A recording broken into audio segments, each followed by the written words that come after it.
오늘은 사순절의 마지막 주일이자 또 종료 주일이기도 합니다. 이제 우리 다 함께 자리에서 일어나셔서 조용히 기도하심으로 예배로 나아가시겠습니다.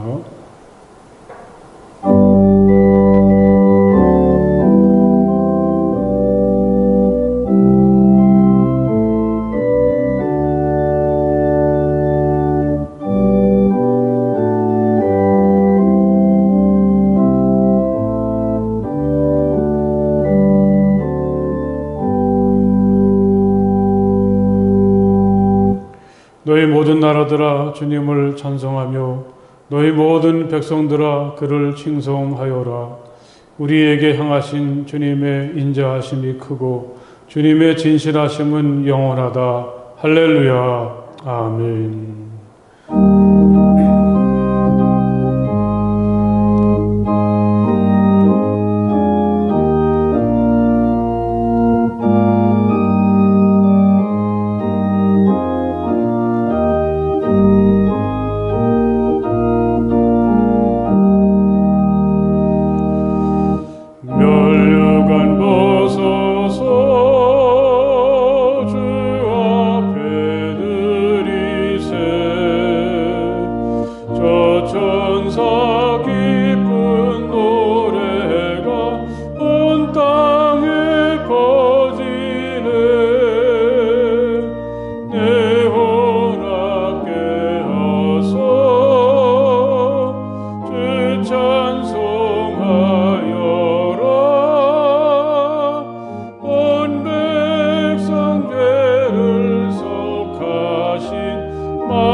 이 시간 우리 다 함께 조용히 침묵하시며 하나님께 기도하시겠습니다. 하나님, 제가 여기 있습니다. 따뜻한 사랑으로 저를 품어주시고 저의 모든 허물과 부끄러움들을 용서해 주시며 저의 아픔과 질병과 상처들을 치유해 주시기 원합니다. 조용히 침묵하시며 하나님께 기도하시겠습니다.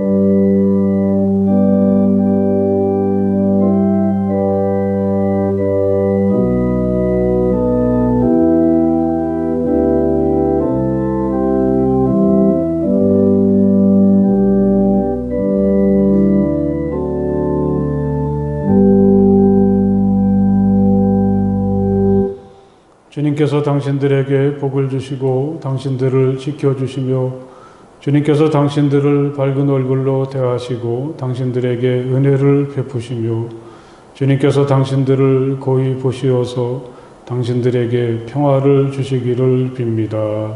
아멘.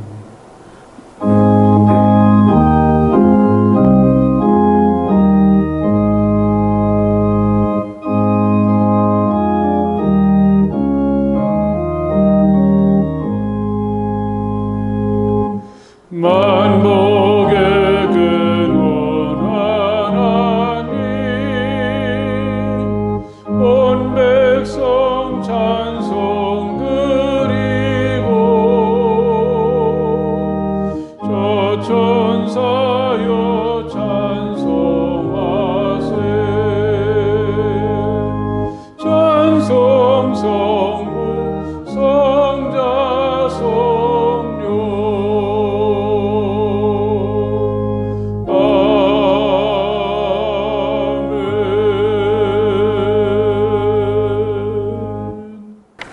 사랑과 은혜가 충만하신 하나님 아버지께 이 시간 감사와 영광을 드립니다. 코로나19로 인해 온전한 생활이 어려움에도 불구하고 이렇게 복된 하루를 허락하셔서 성함의 성전에 모여서 말씀과 찬양으로 예배드리게 하시니 참으로 감사드립니다. 한 주간 저희가 주님의 섭리 가운데 세상을 살면서 주님을 향한 저희의 부족했던 믿음을 이 시간 고백합니다.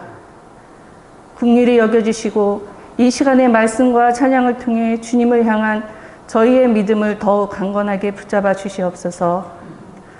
주의 지팡이와 막대기가 저희를 안위해 주신다는 주님의 말씀처럼 지금 코로나19로 인하여 각 개인과 사회가 겪고 있는 복잡하고 힘들고 어려움이 있겠지만 우리 성함의 가족과 가정들은 우리 주 하나님을 믿음으로 의지합니다. 주님이 역사하셔서 지혜롭고 담대하게 이겨내며 그 속에서 감사와 평안을 얻게 하옵소서.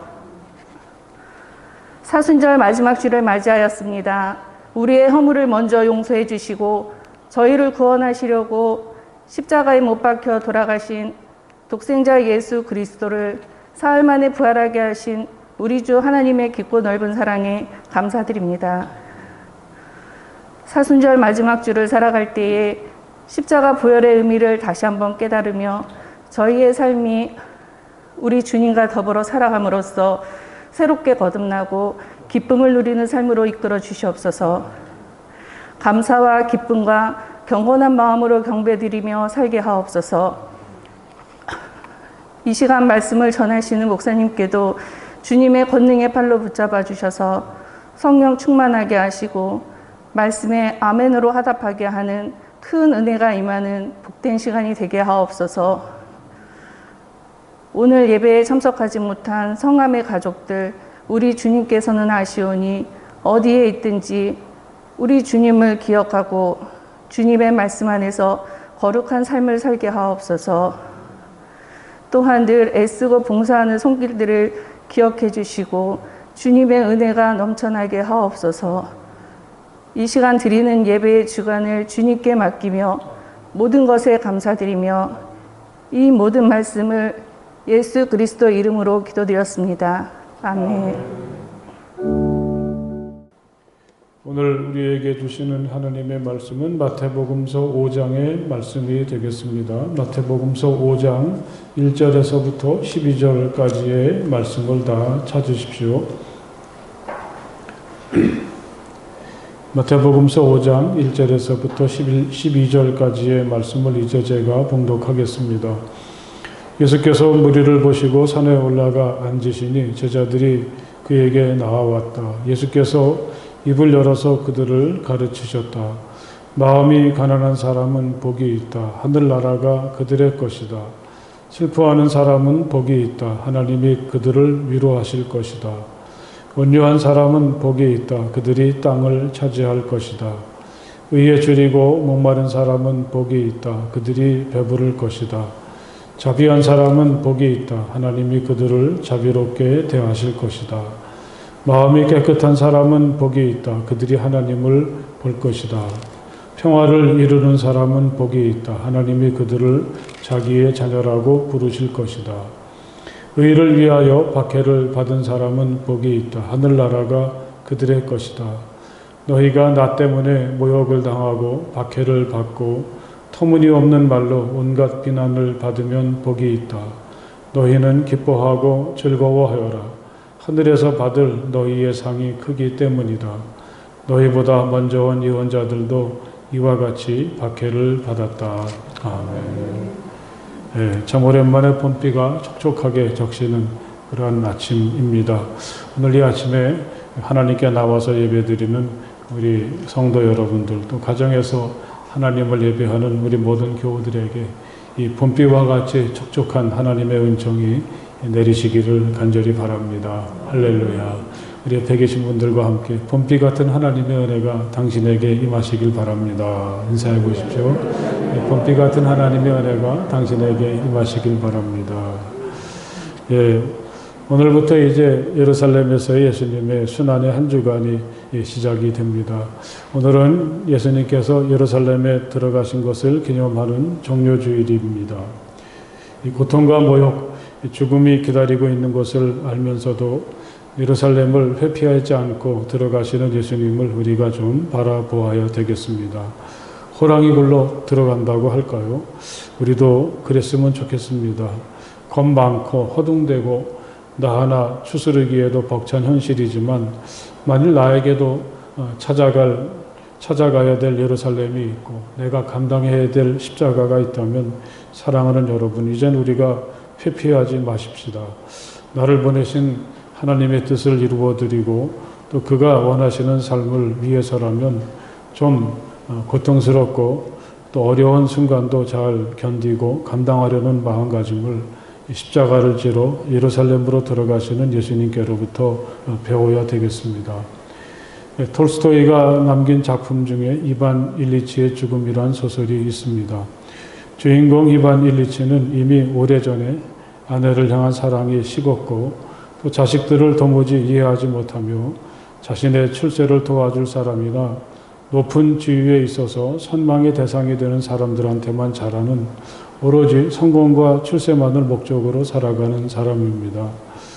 그는 상트페테르부르크의 커다란 아파트에서 살고 있었습니다.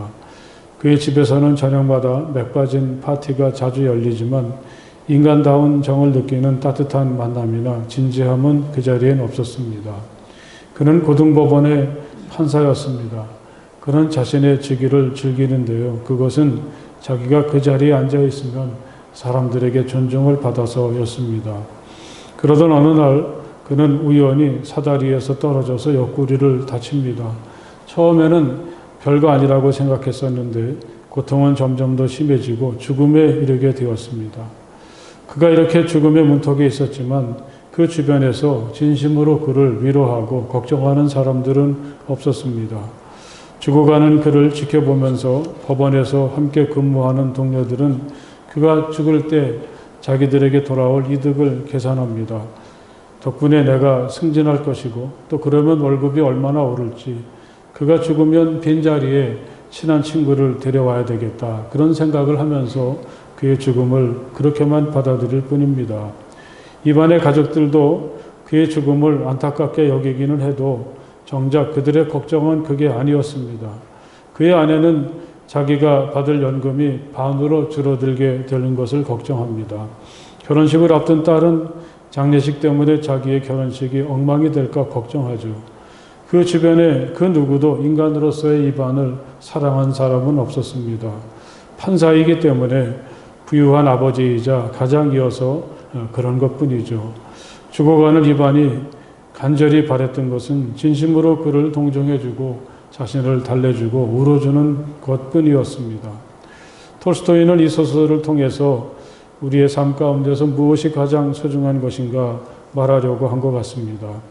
사람들의 주목을 받는 높은 지위라든지 남들이 부러워할 만큼 많은 재산을 가졌다는 것, 이보다 더 소중한 것이 있다면 그건 있는 그대로의 너를 향한 진실한 사랑이라고 하겠습니다. 특별히 죽음 앞에 서게 되면 사랑의 소중한 가치가 더더욱 두드러지게 된다는 거죠. 그래, 사마라에 땅 6천 데샤티나 말 300마리가 있다 치자 그래서 어쨌다는 건가?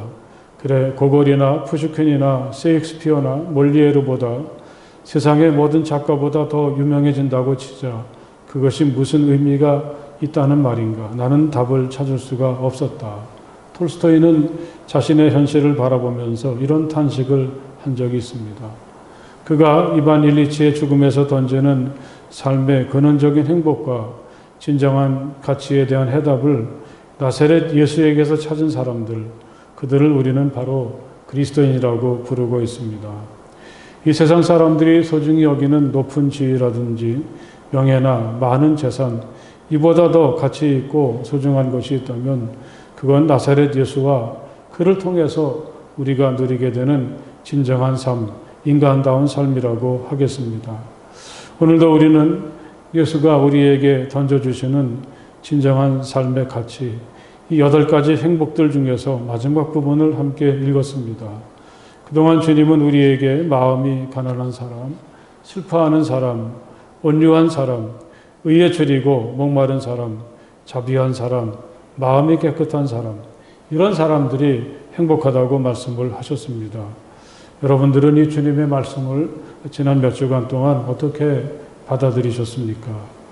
이런 말씀을 차분히 생각하고 마음에 새겨서 주님이 제시하시는 그런 삶을 시작하기에는 어쩌면 우리들의 현실은 만만하지 않습니다. 하지만 다른 한편에서는 언제까지 우리가 주어진 현실을 핑계대면서 질질 끌려다니기만 하면서 살 것인가, 그렇게 우리를 재촉하는 내면의 음성이 들리기도 합니다. 사랑하는 여러분, 이제는 우리에게 그런 때가 되지 않았습니까?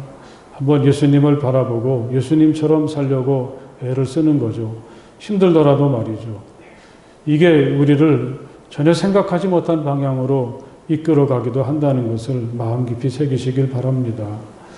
예루살렘에 들어가신 예수가 십자가를 지실 줄은 누구도 생각하지 못했겠죠. 그런데 예수는 그 길을 가지 않습니까? 십자가 예수가 다시 살아난다는 것은 더더욱 생각할 수 없는 일이었습니다. 부활은 우리에게 십자가가 끝이 아니고 진정한 생명을 향한 길이라는 것을 분명히 말해주는 거죠. 진정한 삶의 가치, 우리가 누릴 수 있는 참된 행복, 그건 역설적으로 지금 내가 가치를 두고 있는 것들을 버릴 때 얻어지는 것입니다. 또 그건 역설적으로 내가 누리는 작은 행복을 포기할 때 내게 주어지게 되는 것이죠. 우리도 예수님처럼 십자가를 가슴에 품고 또 십자가를 향해서 다가설 때 하나님께서 우리들을 가치 있고 존귀하게 하시고 세상에서 도저히 누릴 수 없는 새로운 생명으로 우리를 초대해 주신다는 것을 여러분 마음 깊이 새기시기를 간절히 바랍니다. 평화를 이루는 사람은 복이 있다. 하나님이 그를 자기의 자녀라고 부르실 것이다. 주님은 이렇게 평화를 또 말씀을 하십니다. 여러분들은 이 평화란 말을 어떻게 읽으십니까? 때로 우리는 단순히 싸움을 하지 않는 상태를 평화라고 생각하죠.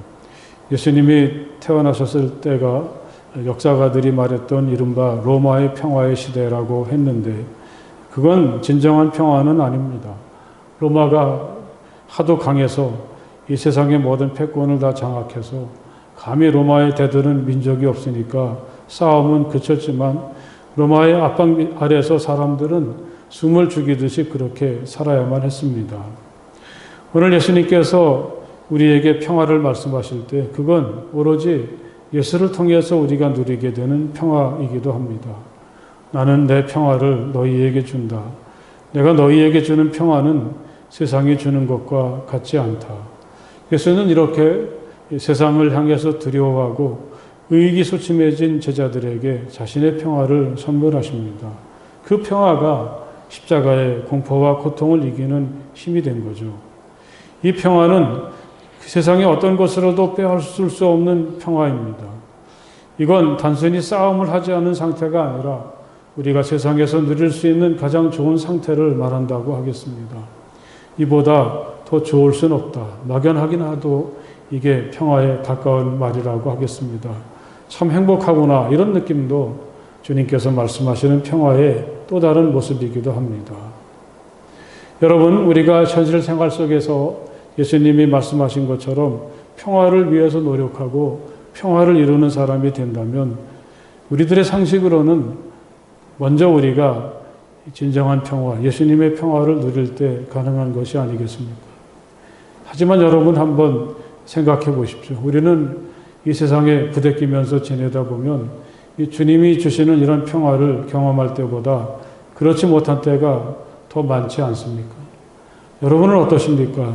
늘 평화가 넘치고 더 이상 바랄 게 없어 그런 기분으로 오늘을 살고 계십니까?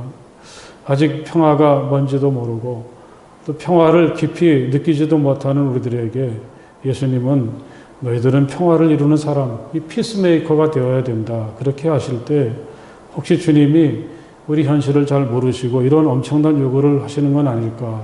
그렇게 대할 수도 있습니다. 하지만 여러분 다시 한번 생각해 보십시오. 오늘 예수님이 말씀하시는 것처럼 우리의 말과 행동의 목적이 평화가 될 때 지금 나도 불안하지만 나에게도 평화는 없지만 그럼에도 불구하고 우리가 평화를 목적으로 하고 그 평화를 위해서 힘쓸 때 우리에게 불쑥 그 평화가 찾아오는 것은 아니겠습니까? 브라질의 작가 파울로 코엘료는 평화에 대해서 이런 말을 한 적이 있습니다. 평화는 전쟁의 반대말이 아닙니다. 꿈을 위해 싸운다면 가장 격심한 전투 중에도 평화로운 마음을 유지할 수 있습니다. 우리의 벗들이 모두 희망을 잃는다 해도 선한 싸움이 가져다주는 평화가 우리를 도울 것입니다. 외교 협상이 실패하고 폭탄이 떨어지고 군인들이 죽어가는 걸 목격하면서 손이 떨리는 와중에도 아이를 먹이는 어머니의 눈에는 평화가 깃들어 있습니다. 온 몸의 근육이 긴장되고 몸은 고될지라도 활을 당기는 공수의 마음에는 평화가 깃들어 있습니다. 역설적인 거죠. 우리들의 생각에는 내가 먼저 편안해야, 내가 먼저 만족하고 내가 먼저 행복해야 남의 행복을 돕고 평화를 이룰 수가 있는 거지. 이렇게 생각하면서 내가 평화롭지 못하다고 느낄 때 우리는 주님의 당부를 외면할 수밖에 없습니다. 하지만 주님은 지금 우리에게 지금 내가 있는 곳에서 평화를 이루라고 말씀을 하십니다. 여기에 깊은 신비가 있습니다. 지금 내가 평화로부터 멀리 떨어져 있는 것 같아도 만약에 내가 평화를 목적으로 해서 살아간다면 내가 먼저 평화를 위해서 손을 내밀고 내가 먼저 평화를 위해서 행동할 때 우리는 도저히 느낄 수 없는 하늘의 평화를 그 순간에 경험할 수가 있게 된다는 말씀이죠. 할렐루야. 경쟁하거나 다투는 대신에 협력하는 모습을 보여주는 행동을 평화를 이루는 일이라고 읽을 수가 있습니다. 그런가 하면 너와의 평화를 위해서 내가 먼저 담장을 헐어버리는 행동이 평화를 이루는 시작이라고 말하기도 합니다. 이렇게 평화에 대해서 구체적으로 생각할 때 문득 떠오르는 것이 바로 예수님의 십자가입니다. 그야말로 예수님은 자신의 모든 것을 다 내려놓으셨습니다. 자기들을 욕하고 핍박하는 사람들을 용서하고 그들에게 아무런 대꾸나 보복도 하지 않으셨습니다. 그게 십자가죠.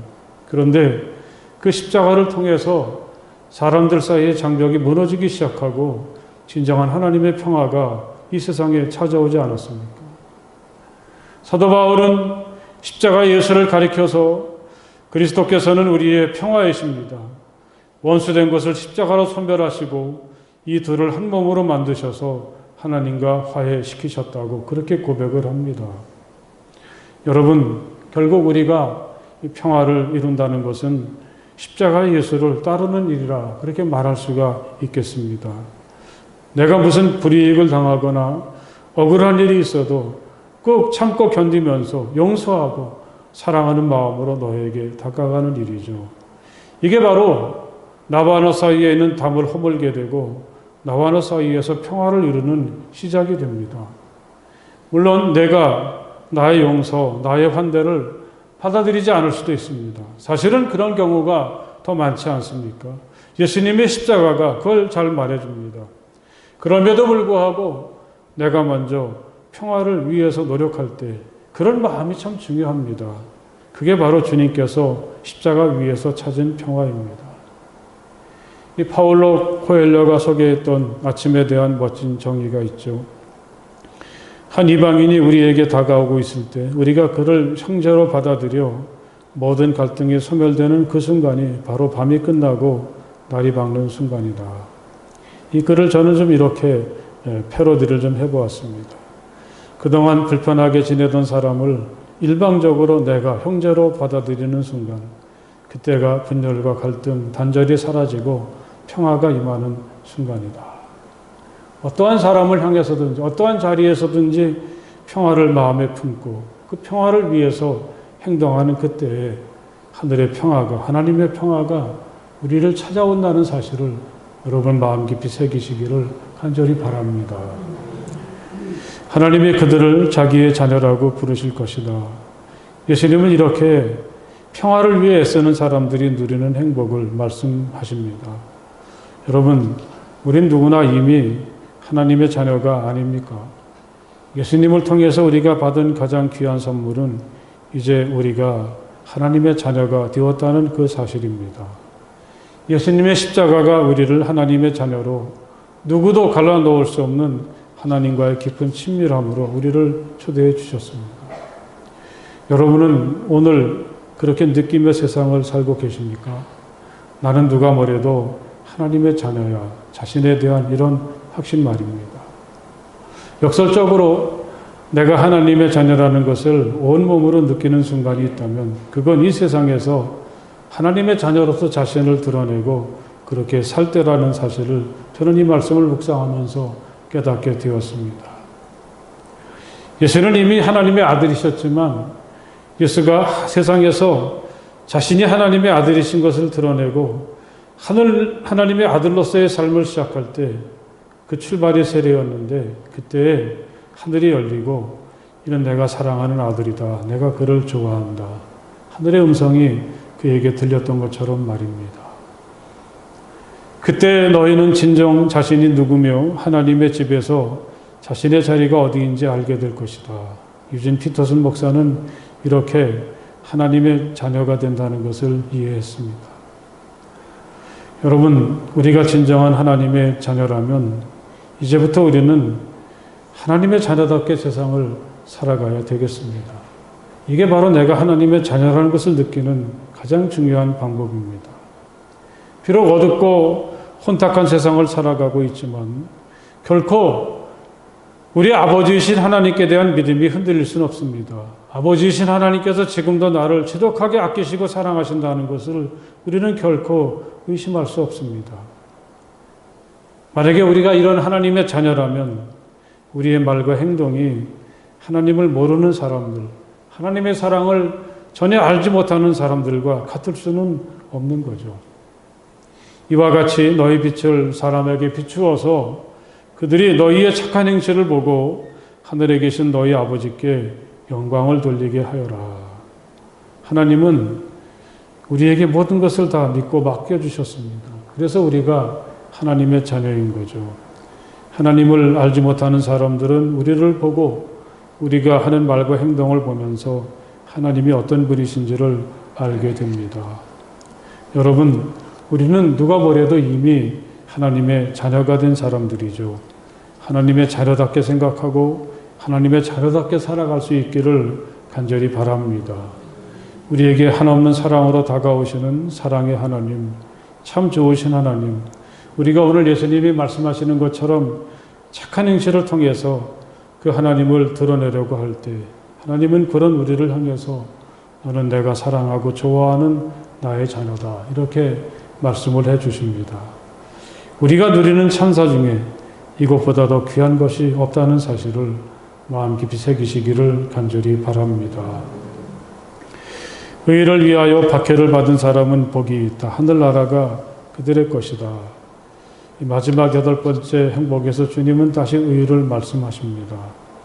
이미 예수님은 6절에서 의에 줄이고 목마른 사람들이 행복하다고 하셨습니다. 이 앞에서 말했던 의가 이 바른 관계, 하나님과 그리고 사람들과의 바른 관계를 말한다면 이 10절에 나오는 여기서 다시 주님께서 의를 말씀하실 때 의를 저는 사회정의라고 할까요? 이 공동체적인 성격을 강조한 것으로 읽어보았습니다. 이 아모스라는 예언자가 있죠. 그는 원래 남쪽 유다 왕국에서 농사를 짓던 사람인데 웬일인지 하나님께서 그를 북왕국 이스라엘로 보내셔서 예언자로서 하나님의 말씀을 그들에게 전하게 하셨습니다. 이 아모스가 전하는 말씀은 공의를 강조하고 이 정의롭게 살지 않은 사람들의 잘못과 허물을 꾸짖는 일이었습니다. 너희는 다만 공의가 물처럼 흐르게 하고 정의가 마르지 않는 강처럼 흐르게 하여라. 호세의 예언자가 그랬던 것처럼 성전 예배에 만족하면서 안식일이 끝나기가 무섭게 정의롭지 못한 방법으로 이 가난한 사람들의 돈을 끄집어내는 그들을 아모스는 신랄하게 비판했습니다.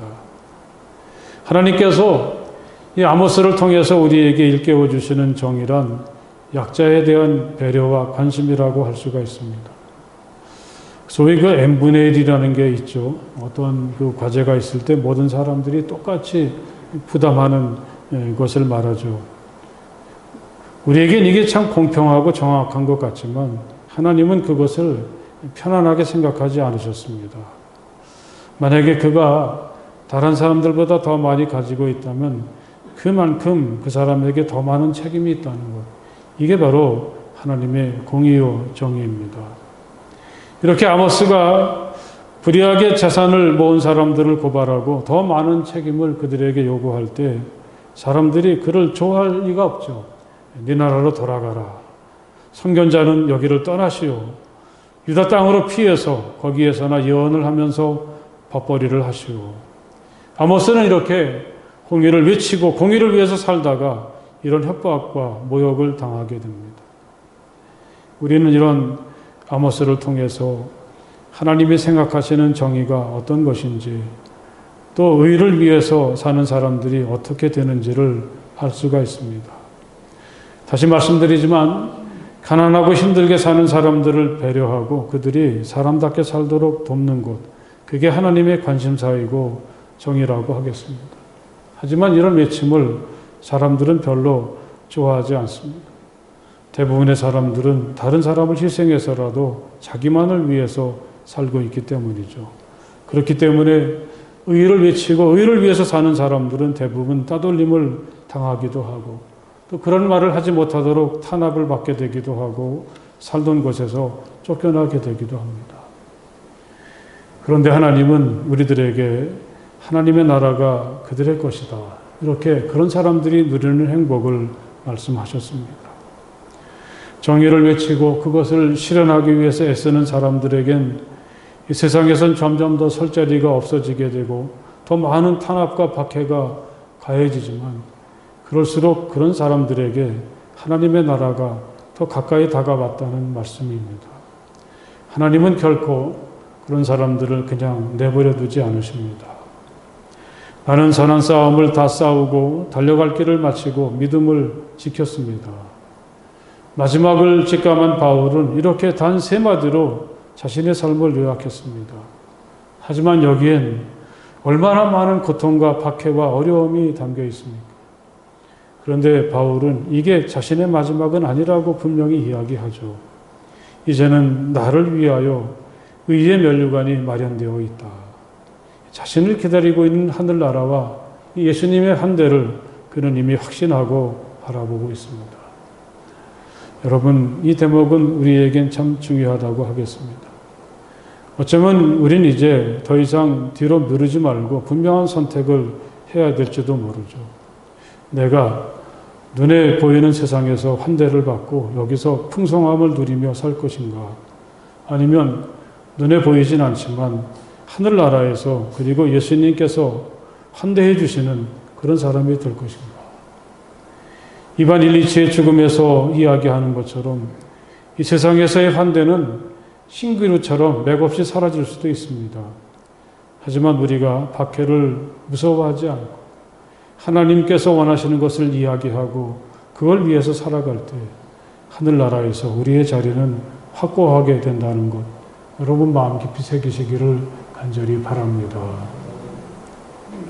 이렇게 8가지 행복을 말씀하신 다음에 예수님은 이런 말씀을 덧붙이셨습니다. 너희가 나 때문에 모욕을 당하고 박해를 받고 터무니없는 말로 온갖 비난을 받으면 복이 있다. 여러분은 어떠십니까? 예수님 때문에 예수님을 따르다가 이렇게 힘들었던 순간들이 있었습니까? 세상에서는 외톨이가 되고 사람들에게 싫은 소리를 듣기도 하고 불이익을 당하기도 하고 이런 경우 말이죠. 그 당장은 힘들지 몰라도 그런 사람들에겐 세상이 줄 수 없는 진정한 행복이 있다고 주님은 말씀을 하시죠. 너희는 기뻐하고 즐거워하여라. 하늘에서 받을 너희의 상이 크기 때문이다.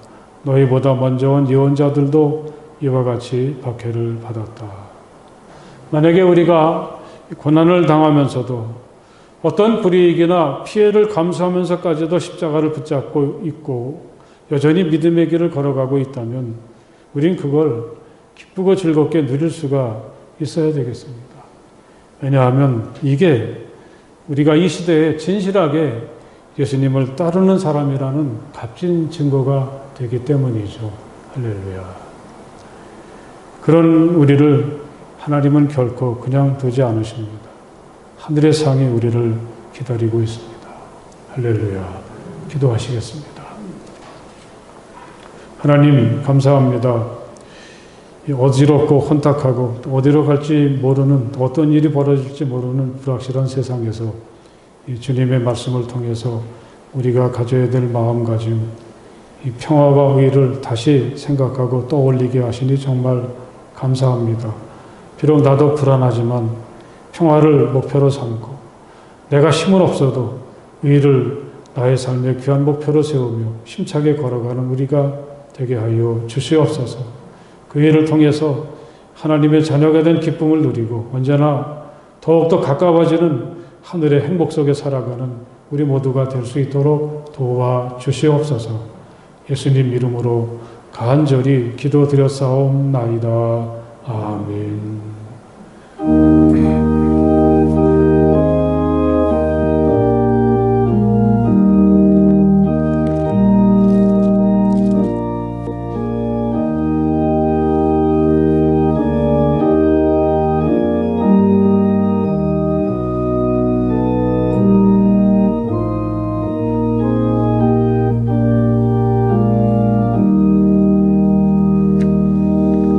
저 멀리 푸른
사랑 나도 본받아 주 위에 힘쓰리.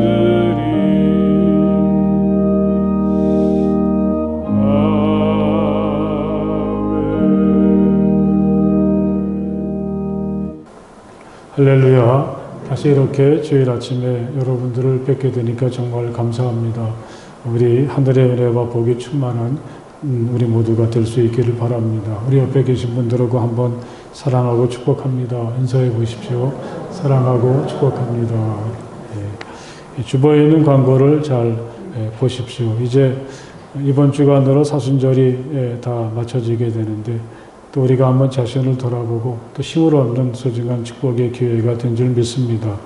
이 한 주간 동안도 사순절 기도회가 계속되는데 지난주처럼 영상을 통해서 진행이 됩니다. 아침에 영상을 유튜브에 올려놓고 있습니다.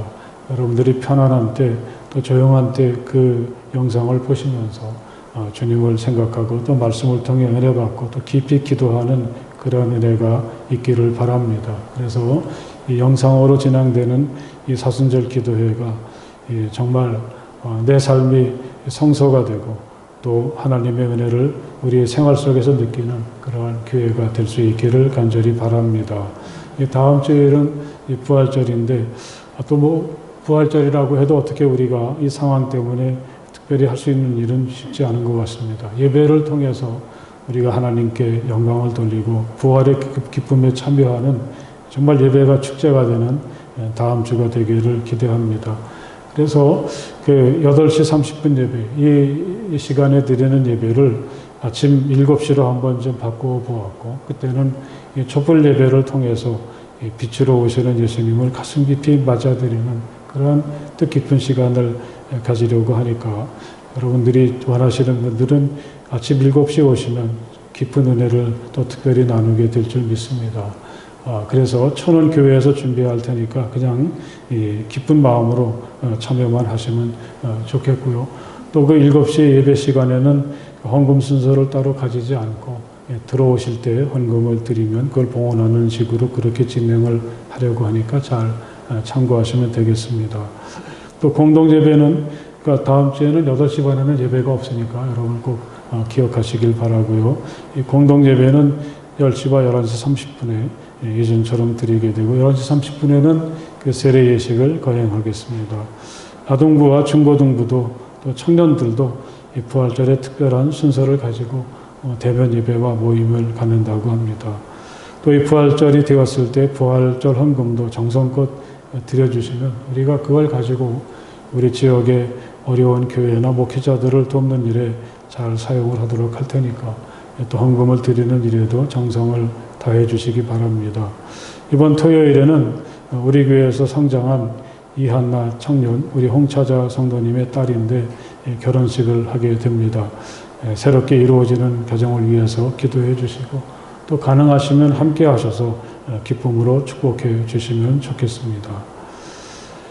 원래는 이달 말까지, 이번 주까지 우리가 이런 상태로 예배를 드리고 또 좀 상황을 살펴보자는 말씀을 드렸는데, 아무래도 나아지는 기색이 없고, 또 우리가 이렇게 한 주일에 예배를 한 번 더 드리니까 또 같이 할 수 있는 시간이 더 많이 생기는 것 같습니다. 그래서 이 4월부터 6월까지 석 달 동안도 우리가 지금 예배를 드리는 것처럼 이 공동 예배를 3번 드리고 또 영상을 준비해서 영상으로 예배를 드릴 수 있도록 하고 또 교회 학교 대면 예배도 우리가 여태까지 했던 방법으로 계속해서 석 달을 더 하도록 하겠습니다. 특별히 그 예배 담당표가 안내석에도 있고 또 로비나 친교실에도 붙어 있는데 이렇게 예배가 하나도 많아지다 보니까 순서를 여러분들이 더 같이 참여를 해 주시게 됩니다. 잘 보시고요. 꼭 이행해 주시기 바라고 혹시라도 좀 바꿔야 되겠다 그런 분들은 미리 전도사님께 말씀을 해 주시면 좋겠습니다. 오늘도 예배가 끝난 다음에 떡을 한 덩어리씩 가지고 가시면 되겠습니다. 어제 우리 한기훈 김선인 권사님 가정에서 잔치가 있었는데 감사하는 의미로 떡을 했으니까 또 맛있게 드시고 또 새로운 이루어진 그 가정을 위해서 많이 축복하시고 기도해 주시면 좋겠습니다. 우리 함께 일어나셔서 저 기도문 찬송 함께 찬송하시겠습니다.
이제는 우리 주 예수 그리스도의 그 크신 은혜와 우리 아버지 하나님의 그 넓고 무한하신 사랑하심과 성령 안에서의 거룩한 사귐이 마음을 다해서 우리 주님께 영광을 돌리고 주님을 찬양하는 모든 주님의 자녀들 가운데 영원토록 함께하여 주시기를 간절히 축원하옵나이다. 아멘.